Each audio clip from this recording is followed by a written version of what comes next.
Welcome back to Human. I'm Joe Klemczewski with Jeff Stucke. We're going to start an entire series on the topic of anxiety. And Jeff was just explaining his love for the DSM and how he thinks everybody should get as many diagnoses as we can. For Which, sure. Jeff, by the way, you probably heard this.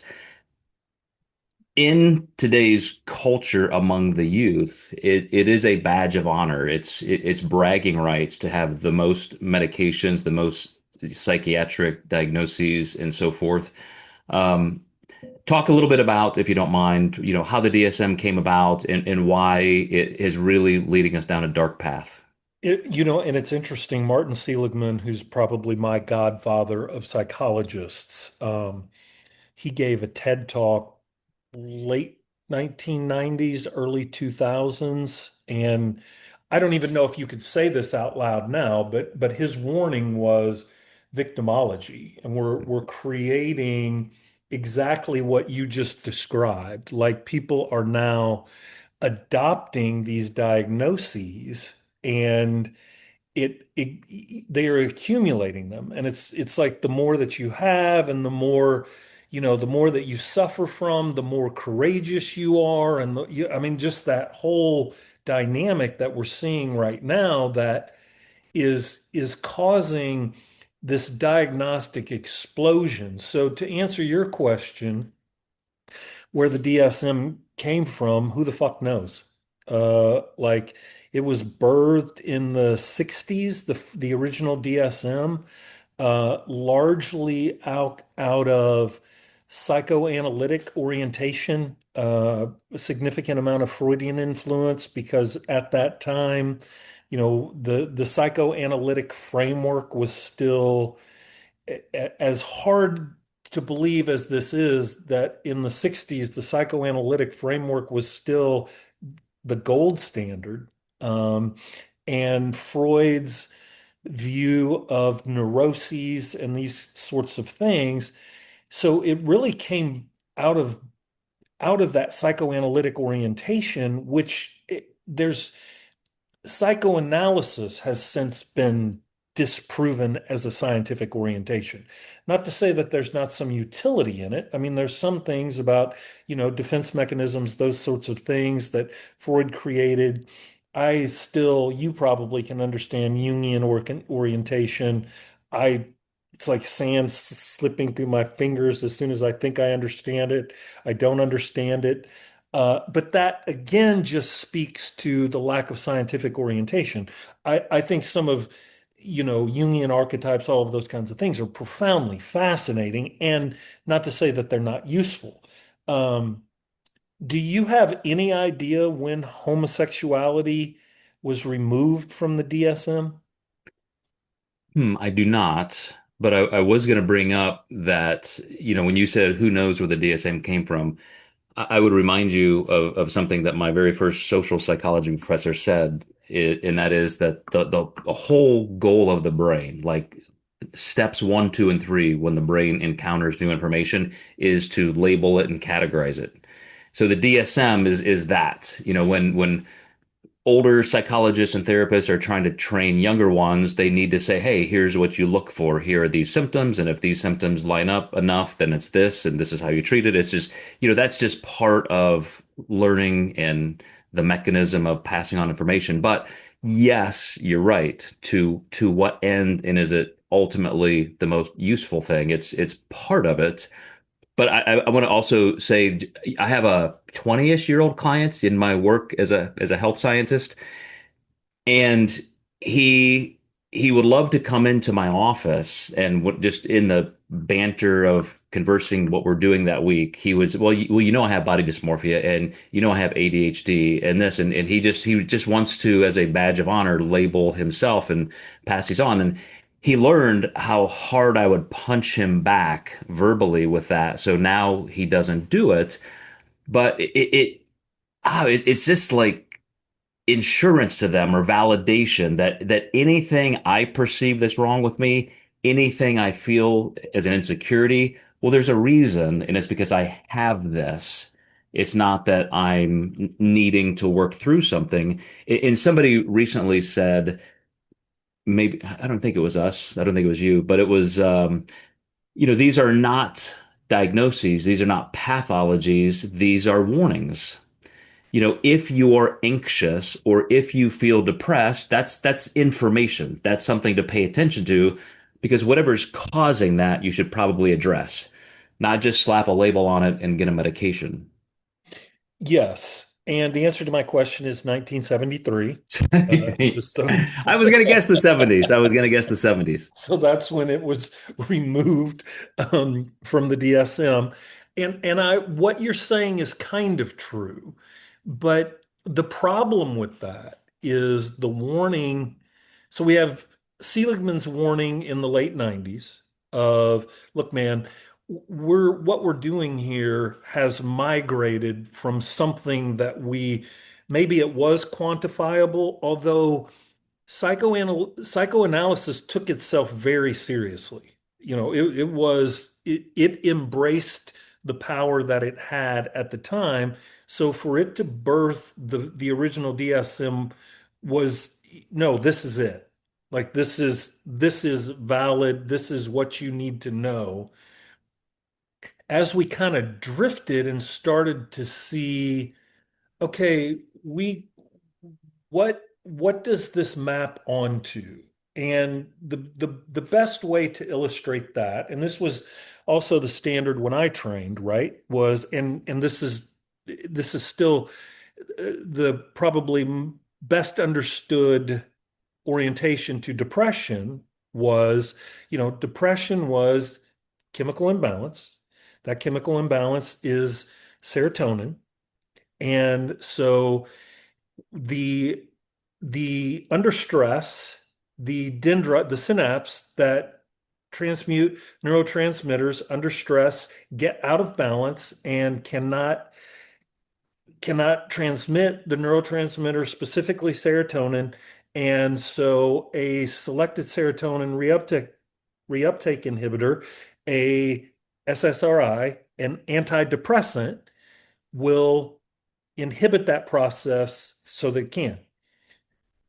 There is no correlation established between serotonin and depression. In 2026, we know that definitively. In 2023, 11.4% of the adult population in the United States was on an SSRI. And I have had friends and clients, Jeff, who have run the gamut taking these. And by about the third type, because all of a sudden it's like, wow, I feel like shit, or I feel like I'm going to kill myself, or I feel this way. So the doctor or psychiatrist changes it. They finally decide, wow, I just don't need this. Fuck this. But because it does have a profound effect to just mute everything, I don't know, maybe there's an application for acute distress or something. It's a great question. I don't know. When most, if not all, of the antidepressants say may cause suicidal ideation. I mean, what the fuck are we doing? Yeah. No, Like, I totally agree with you. And that one right there yeah, is like, okay, so we're treating something that has or may have suicidal ideation with something that may cause suicidal ideation. And for it to be, if we're just staying within the realm of depression, that's pretty severe depression. I mean, you're pretty depressed if you start to have suicidal ideation. But the point that I'm trying to make is that when Alan Francis said, okay, first of all, these are this these diagnoses are just to consolidate information so that we as practitioners can communicate more clearly. They are not a statement about cause. There's no, just because somebody has anxiety disorder, we still need to explore what the causal element of that anxiety is. And we just drove right past that and we took off cause. And then we adopted these assessments where it's like, do you have this? Do you have this? Do you have this? Do you have this? This now becomes an anxiety disorder. And I want to be careful with how I say this, but we say it with the certainty of a cancer diagnosis or diabetes or these things that have clear biological markers that can be measured validly and reliably. And now all of a sudden, now this person has, like who you were described, oh, well, I have this disorder.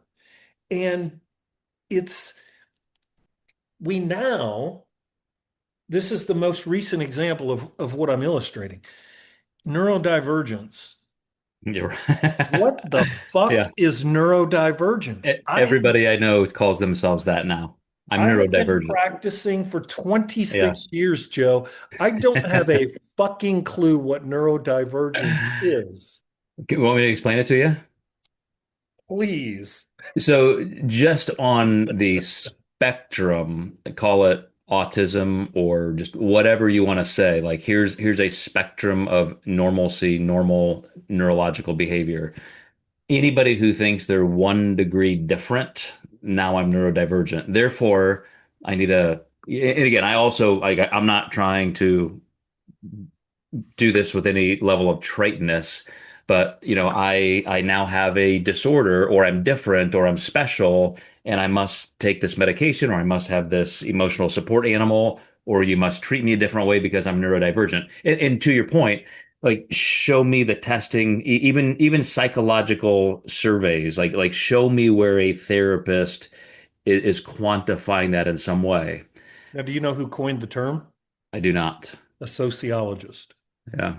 So, a sociologist gave us the term, no offense to the field, parenthetical, stay in your fucking lane, neurodivergence and I don't disagree with the intention because autism had gotten such a one-dimensional perspective. And so the intent behind it was more of a sociological implication of, let's say, something that doesn't cause everyone on the autistic spectrum, which is a wide spectrum, to be viewed a certain way. But I'm telling you what, you Exactly. talk about motherfucking migration, that thing, neurodivergence moves Yeah. anywhere and everywhere you want it to move. Well, similar to any of the socio-political divisions we have right now, where it becomes a thing, some small ultra minority group makes it a big thing. Everybody talks about it for a year, hates each other in new ways, and then we move on to the next thing. It's such a brilliant description of the process. I mean, check it off the list. We're going to Rinse and go through repeat, right?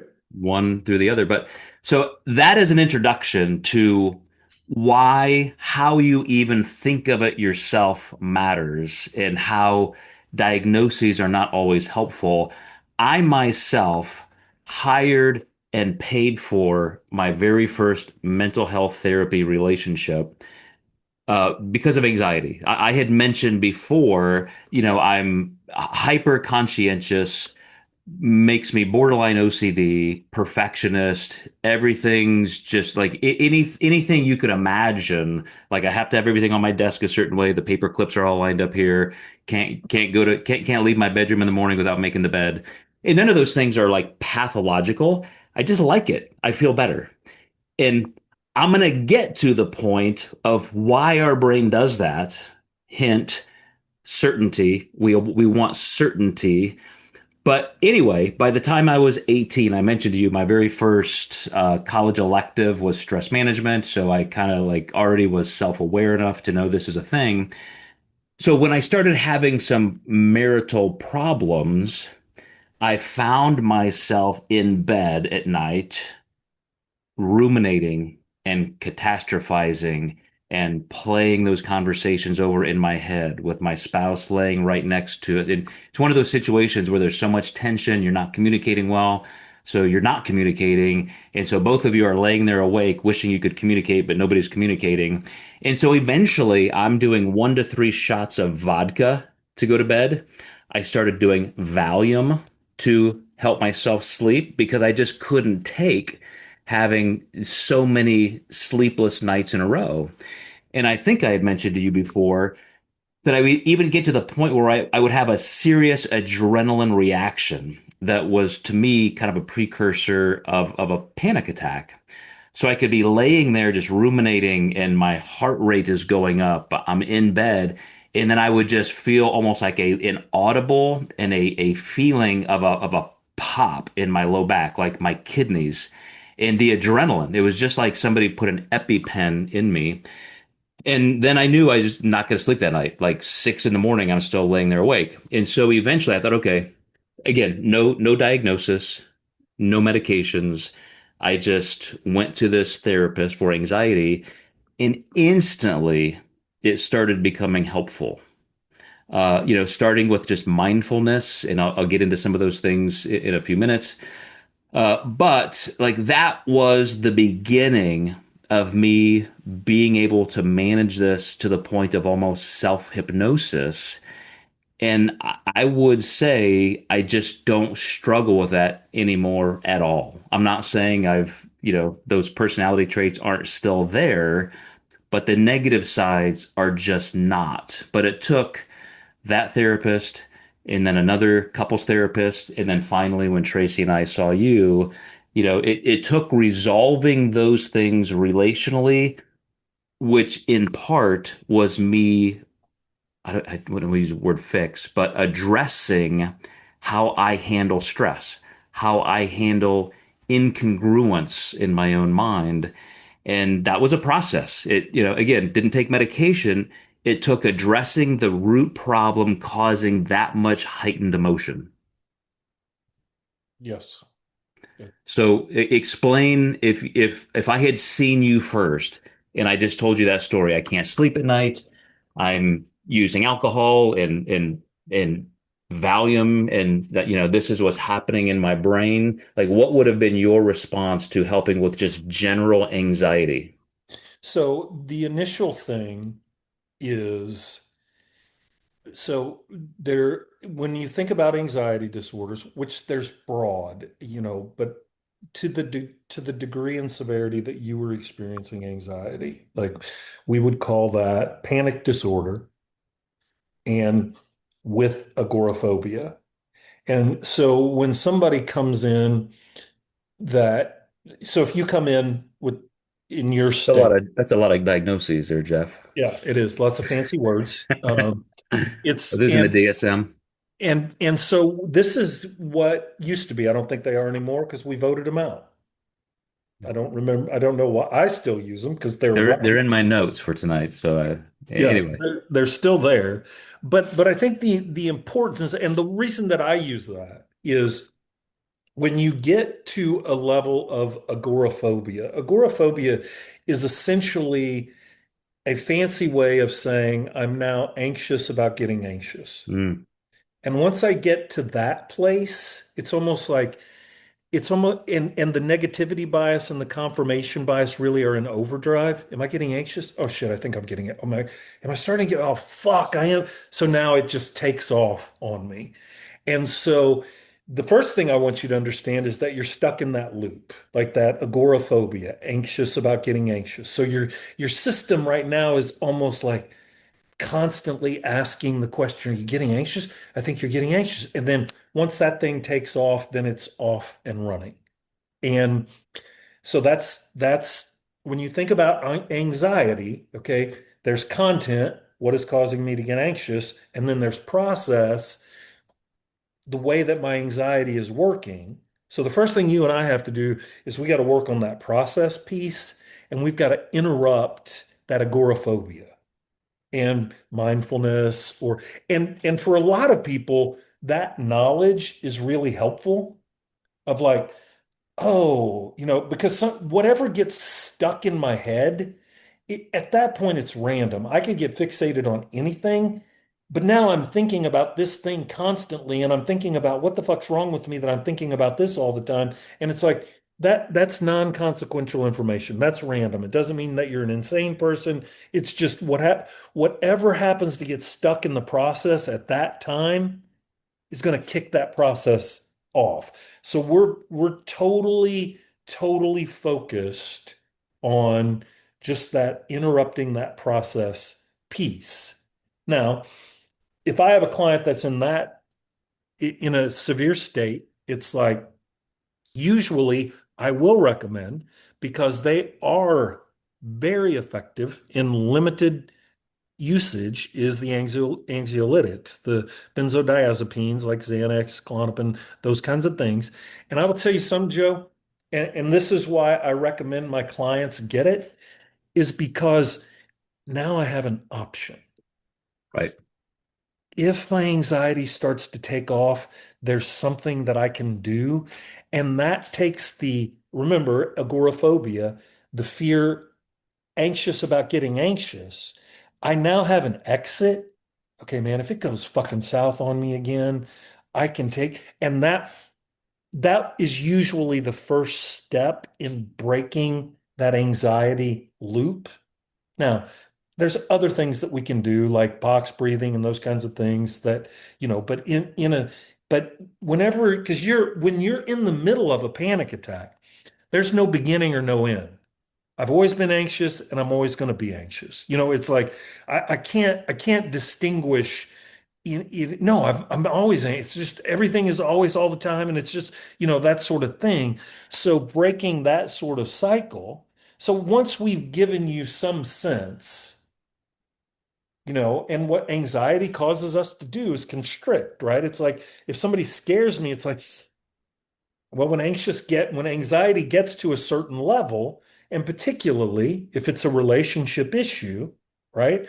I'm just constricted all the time. And it's like, oh my God, I don't know what's wrong. And it's, so I'm just in that constricted state, which then causes all the physiological problems, tachycardia, those kinds of things that make me feel like I'm dying. And now all of a sudden I have health fear that goes along with it. And it's a powerful, powerful system once it gets going. But when you're kind of able to simplify it with your client, yeah, it totally fucking feels like you're dying. Yes, it feels like. Yeah. And you know what the number one cause of insomnia is? I'm guessing anxiety. Fear of not being able to sleep. Right, right. So agoraphobic in So a way. yeah, it's like, I Right. don't think I'm going to be able to sleep. Oh my God, I can't not get. So now I'm in that exact Yeah. same state. So can I explain to you how my path went forward to a very full, happy remedy? Yes, please. So the good thing about being as conscientious as I am, even when I was doing something like sneaking a shot of vodka or two, and then eventually three, I would chart that and I would say, okay, I did that last night. I'm not going to do that tonight. I'm just going to suffer. I'm just going to I'm just going to figure it out. And I would only use Valium like once a week. Like, man, if I really just can't sleep, I'm going to do that. Because again, I don't want to become an addict of any sort. And so I was at least self-aware enough, even through that pain. This is just, as you said, it's a tool, it's an option. When I started working with, I think his name was Dr. Sandbeck. I did, this was before Zoom existed. So we did teletherapy. He's in California. And so we would literally be on the phone and just having somebody to talk to was half the battle because what he sent me, he had a book and a workbook. It was very benign. I mean, it was normal anxiety stuff like here are the big worries in life. These are the little worries. Like, is this really worth your time? It's like very basic. But to think through, okay, this is how he's seeing me. So I should probably pay attention. It really at least got me into that name it to tame it mode and to figure it out and become more self-aware. But then I came across Dr. Daniel Siegel, who I've talked about many times, UCLA psychiatrist who created the entire field called interpersonal neurobiology. I went to a lecture with him and doctors Gottman.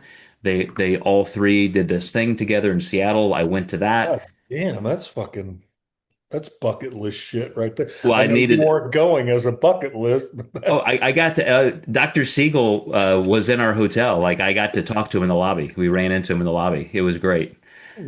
I know. talk to him. Uh, he was amazing. So his books, Mind Sight and Brainstorm, I read in succession, and he had this one particular meditation that helped me develop the skill of almost self hypnosis, which was, you're in bed, that's when I would do it anyway. And you're kind of going through the normal breathing type things and the body somatic relaxation things like squeeze your toes and relax them, roll your ankles and relax, doing all those things.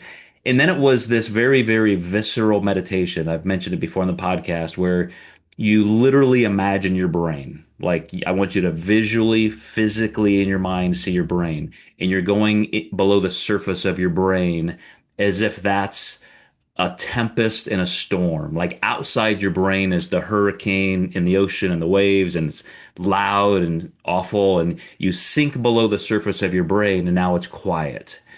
And then he had you kind of travel inside your brain, and then you create. This is why I say it's very hypnotic. A memory. You create a room, a space, or you think of this time in your life where you loved it. And I had this It's perfect. almost like a psychedelic trip. Like I'm It loving is. this. He would be, yeah, he should be doing this with MDMA now. But I have mentioned this to you when I was 7 or 8 years old. I had this place I would go in, our woods and lay under this tree and look at the sky as a young boy. And I still have that memory so locked into my brain that I use that. And I promise you, Jeff, just as neuroplasticity is explained, which takes 6 to 9 to 12 months to really cement in a new pathway in your brain. I did this meditation every single night, every night, every night, every night, with the expectations that someday it would pay off. And somewhere around the sixth to ninth month, like right in that span, I was able to just take 3 breaths and go to sleep. Even if I was feeling anxious, like, oh shit, here it comes. Okay, wait, wait, wait, wait. Let's do the thing. Let's relax. Let's go to that place. And like you said about agoraphobia, where it's just the fear of the fear that does it, I could do the opposite. I could have the expectation that, I just need to do this meditative practice. And just thinking about doing the meditative practice, by my second or third breath, before even engaging in the practice, I would be asleep. And I can still do that to this day. I don't have to do that every night at all. But once in a while, rumblings in my brain, I'm thinking about something and I'm like, oh shit, I got to go to sleep. So I'll do that. And the first thing that pops into my mind is Dr. Siegel. Okay, let's do this. And just within seconds, my brain is now trained to create some kind of resilient shield against those symptoms of anxiety just because I've trained it to do so. And it's shocking. It's like your commitment to that process. And when I was still in my evangelical days and, you know, went through my divorce and then stepped away from evangelical Christianity, said this is not for me. It's kind of like Neo coming out of the Matrix, when Morpheus says, we don't normally pull them out at this age. Like it's like that was exactly my experience. And I had a similar process of having to commit to meditation out of desperation. And I can remember still when, I first started meditating, it was, you know, I was completely preoccupied with time. I wonder how long it's been. I bet I've been meditating for 5 minutes. Like I'm sure it's been 5 minutes. Of course, I've destroyed the purpose of meditation, Right. and You're I'm just scoring yourself on your meditative right. skill.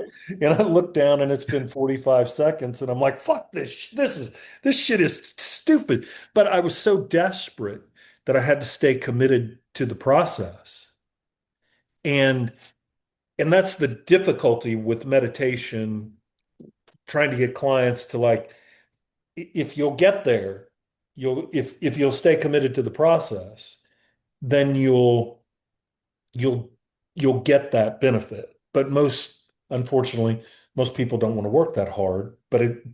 And very similar. And to your point, I can remember when mine shifted. It was almost like I could feel my brain moving, or I don't know exactly what was, but I mean, there was a sensation of like, I hope this is good.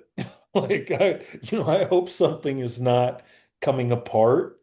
Um, and there's a couple of things, if you don't mind me elaborating on that. Yes. When we talk about agoraphobia, anxious about getting anxious, Joe, we've built that into the system. That is now a social norm, that anxiety is purely pathological. And the unfortunate thing is that anxiety is core to our survival. It is a core emotional response to our survival. It's like when a threat is near, my everything constricts so that I hyper focus. I now have a hypersensitivity to whatever threat is coming near to me. You know this. Elite athletes have mastered their relationship with anxiety. Anxiety has what we call a curvilinear effect, which means as we get under stress, our performance increases. It increases until it hits doubt. And then when it hits doubt, it goes to zero. That's, in athletics, that's the choke, right? It's like Michael Jordan, Kobe Bryant, Tiger Woods, Tom Brady. Those are just hyper examples that we can all look at. They mastered their relationship with anxiety.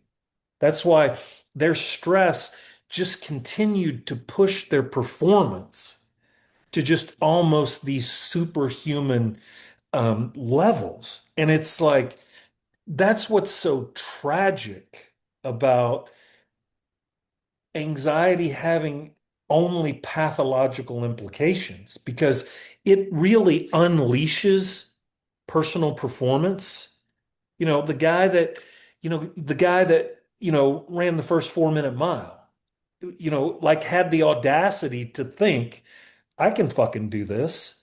He wasn't concerned. I think at that point in time, like doctors said it was physically impossible. Like and it's like, so imagine if he would have let that doubt creep in. Is my heart? I don't know if my heart's okay.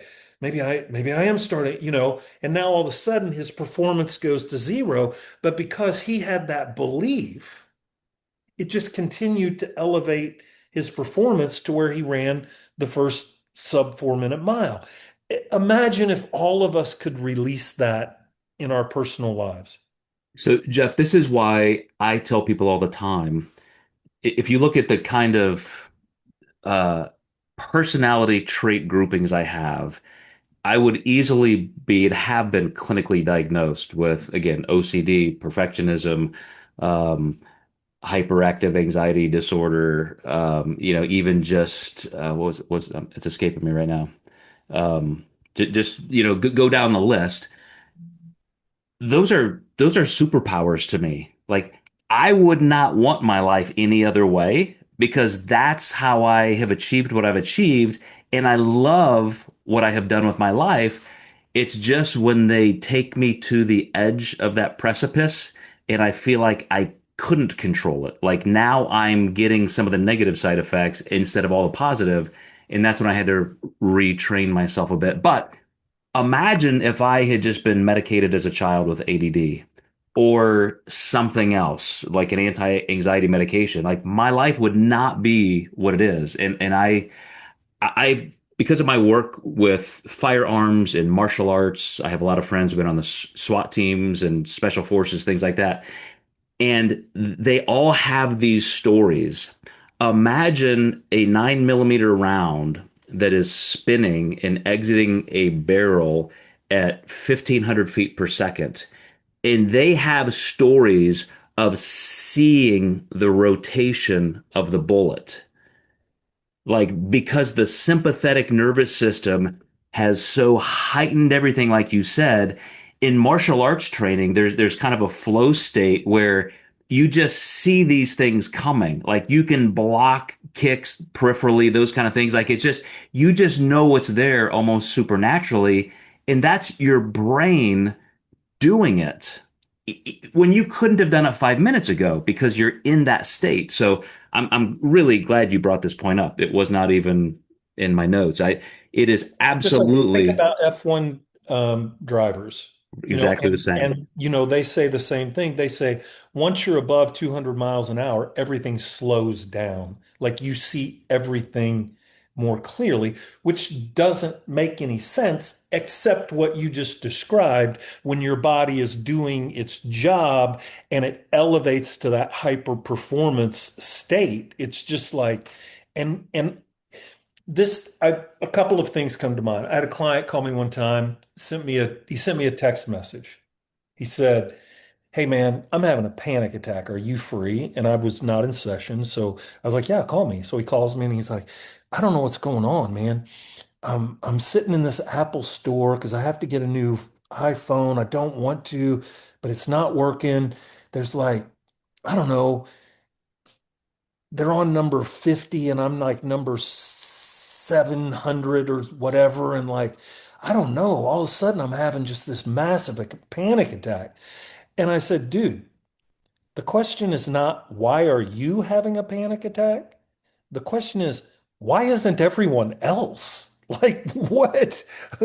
If I had to sit in an Apple store and wait to be called like a branded cattle, I would have sweat pouring down my back as if I were running a marathon. I mean, people will tell me I was in the back of Walmart and all of a sudden, like, I just got terrified and had to get out of there. Why does everyone else just go into Walmart like they're on fucking vacation? I mean, people, I was standing in line at Disney World and had a panic attack.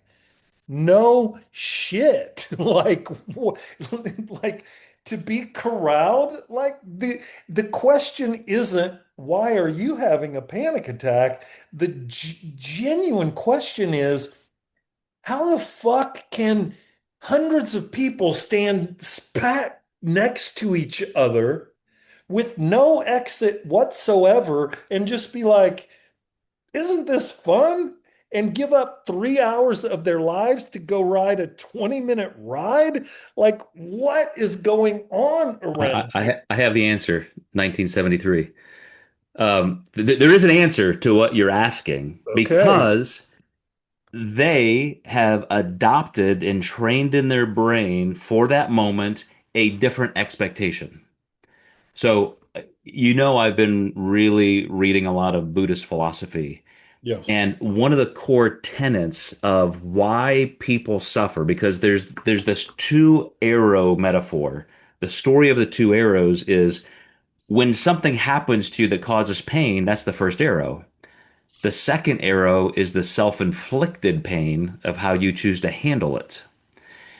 And one of the core principles is the clinging. Like when somebody is truly having that kind of an anxious moment, they're clinging to something else, like their time. Well, it's been 20 minutes and I've got to get here, and they're having this attachment type phenomena. And the people who are not have just decided, okay, this is gonna suck, but I'm here and I got to get it done, so I'm just gonna be okay with it. They've just changed their expectations about the environment.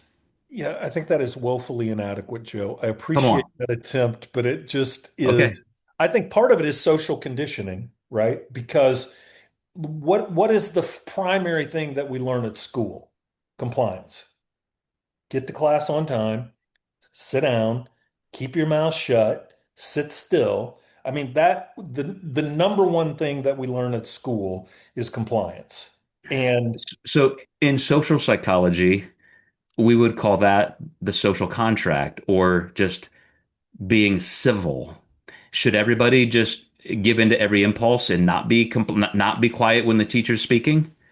well, here's what I would say to that, Joe. My counter to that would be if you brought a 4-year-old into my office. I don't work with kids, but roll with me and like he gets up in the morning, he gets dressed, and he just goes and sits in the living room and waits and doesn't do anything until he doesn't engage in any creative play. He just sits there and waits to be instructed until we would call that failure to thrive.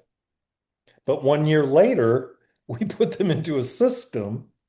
Now, I understand your point. My I always tell people like, do you go to the grocery store in your underwear? No, like you don't. You put on clothes and you go to the store. That's not you. That's not. So I appreciate the point that you're making, but I think there's a point of diminishing return to where we start to usher in a level, and I don't care. Go to fucking Disney World. And if you want to give up 3 hours of your like, I'm super intrigued by the Star Wars thing. So I'm working up the courage and getting some Xanax to be able to go stand in line to do the Star Wars because it sounds amazing. So I'll be happy to never go back. I'm doing that thing, what you just the social contra or bargaining, I don't know what that was. I understand what you're saying, but the point that I do want to make is that we have built into the social ethos to say, "Oh my God, I'm getting anxious." And if you can transform that thought to, getting anxious, wonder why I'm getting anxious. It, genuinely, if people can build that in, it will eliminate that pathological anxiety. Because there is a reason. Something's triggering it, but I it's would like, agree.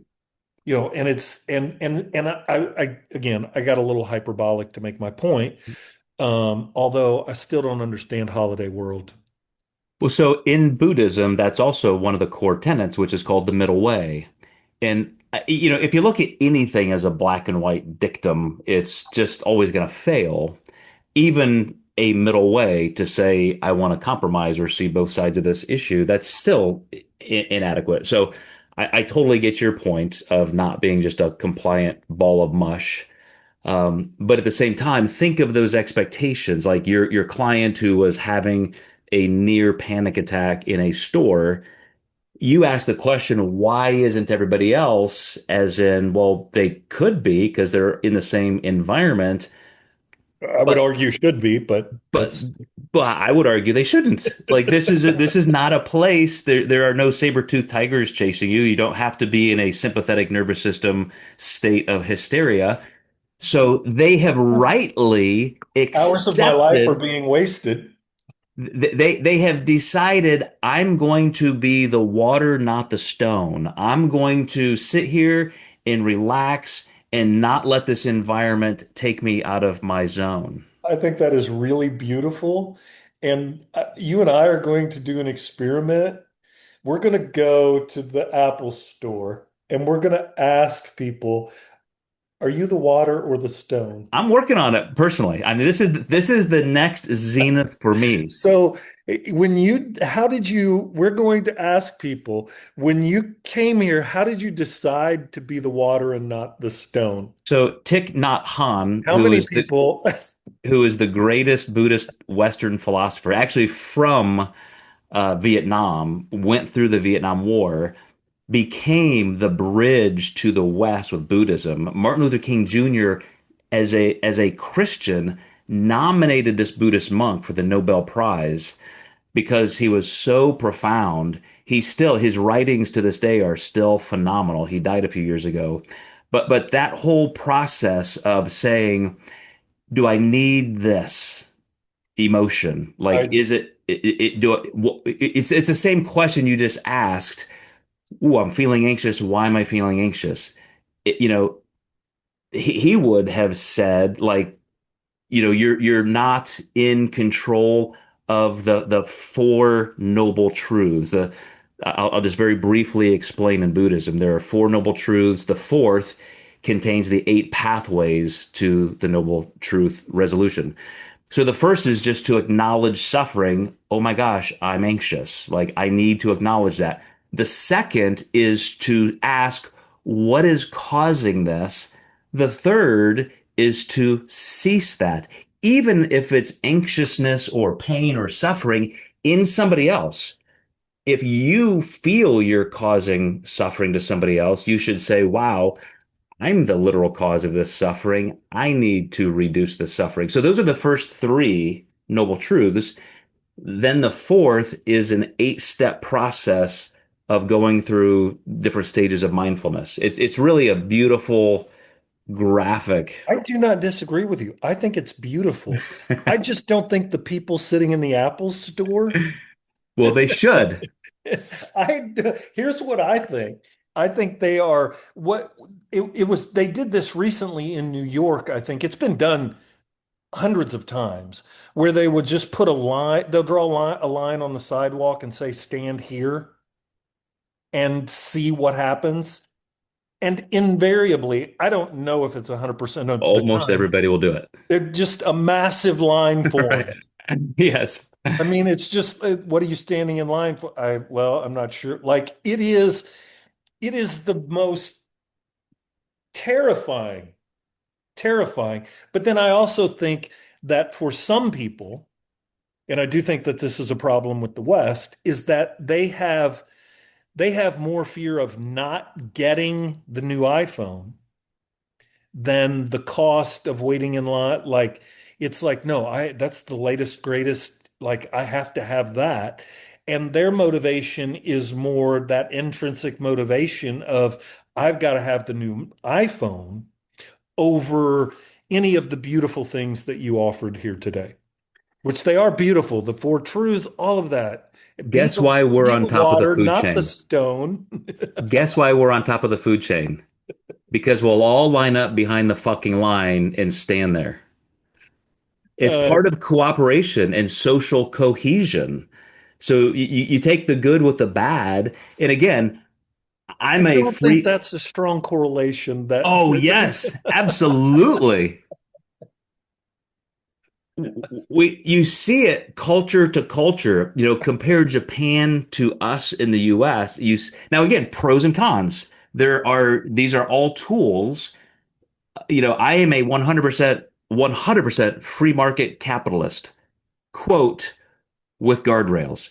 I don't want to be in a communist state where people say, "Well, this is all you get to eat. Here's your piece of bread for the day, etc." Like the human spirit requires that animalistic drive to conquer and that high level of curiosity. But if we don't learn to harness that together, and we're not all sled dogs pulling the same way, then it's just going to fall apart. And we're I, seeing that. So yes. here's a question for you, Jeff. I get to All I right. get to play trivia.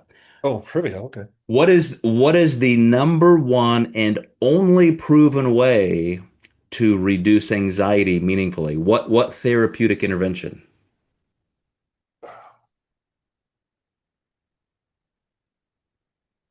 You're gonna laugh. Yeah, I am. Because I mean, I'm going to say CBT, but I Yes, don't. yes, that's it. Okay. Yeah. You are the only thing that works. You are Superman in this regard because just like the journey I described in myself, it takes those steps of awareness and then moving through and acceptance and then deciding what is worth clinging to and what's not, what can I let go of. And you have to go through that process as a literal process. Yeah. You don't just read it in a book. Oh, there's the answer. I fixed it. Or take this one drug. Oh, that fixed it. That might mask it for a while, may make it worse. And I do think, I know you and I are just kind of kidding back and forth, but I do think what you're saying, particularly with Buddhism and the Eastern orientation, is is precise. And what I'm trying to speak out against from the Western orientation medical model is the pathology of anxiety, right? Which is not being the water. It's not accepting, okay, this is anxiety. What what do I need? Why am I feeling anxious? It is precisely that, I'm getting anxious, right? And then when you step into a system that says, okay, we don't care about ideology. We don't, we're doing, we're, it's like, oh, you're right. You do have anxiety. That's the point that I think that we're both really trying to punctuate is that it, it, it of course, there's a point of diminishing return to everything, and anxiety can have that. But we need to adopt a much less, if not totally, non-pathological view of most of the disorders. Anxiety, functional until it gets out of whack. Depression, same thing. But all of these have the same mechanism that we were talking about in the very beginning of becoming a self-sustaining system. Anxiety is anxious about getting anxious. Depression can work the same way. Am I getting depressed? I think I'm getting depressed. Oh my God, what do I can't do anything about it because I have depression. It's just all of these things can create the self-sustaining system that both of us are trying to speak out against. They have human functioning, whether it be a Buddhist orientation, those kinds of things, and tune into yourself more than try to reject and fight against these processes. And that is that entire Eastern methodology is that it's all internal. And I would say, I just want to remind people listening, just like it is a self-sustaining hellscape of just a downward spiral when anxiousness creates more anxiousness, et cetera. Cognitive behavioral therapy, mine started with a psychologist and then ended up with a lot of self work and reading and meditation. It does the same thing. Like I'm more resilient to it now because like training your body so you're less likely to tear your ACL on the basketball court, like my brain is now stronger and able to withstand many, many, many levels of anxiety producing environments that may have made me crumble before. And I will tell you one of the things about that is because you did it your way, which is the right way, right? You built in your own Xanax. It's you don't you don't have that. What if I have what if I have a panic attack? What if I get anxious? It's right. It's if I get anxious, I will do this thing, which that in and of itself, to your point, most of the time keeps you out of that hyper elevated state. But even if life happens, right, and gets you in to that hyper elevated state, it's like, boom, Well, I disrupt. also have this, I guess it's a learned mechanism where if something seems daunting to me, even like, hey, I want to replace 1,500 square feet of two-story deck on my house. I think I can do that with a saw. I don't need to pay somebody to do that. Whether it's psychological or something physical like that, I always think, well, if somebody else can do it, I can. So if other people have gotten better from anxiety, I can. So there's this level of, I guess, self-efficacy that I just need to learn the right things, do the right things, and if other people can win this battle, so can I. So it's the opposite of this doomsday, death spiral. Yes. And again, it's that same thing where it's like, well, somebody else can do it. I can do it. It just, you have, and that's, the epitome of cognitive behavioral therapy, right? Is reframing something that empowers me to do the behavior. And it's so powerful. And oftentimes it's just, we put we put way too much faith in our pharmaceuticals. We want the quick, easy rather than doing the work, whether it's physical or psychological. And the two, we've talked about this in the past, they map perfectly, right? I mean, the only way that I'm going to build my physical capacity is by doing the work. And that maps perfectly onto the psychological, emotional. Now, we offer shortcuts, but they offer shortcuts for diets. They offer shortcuts for, physical fitness. And what do? Right? Make the problem worse. And again, that maps pretty well on the psychological, emotional.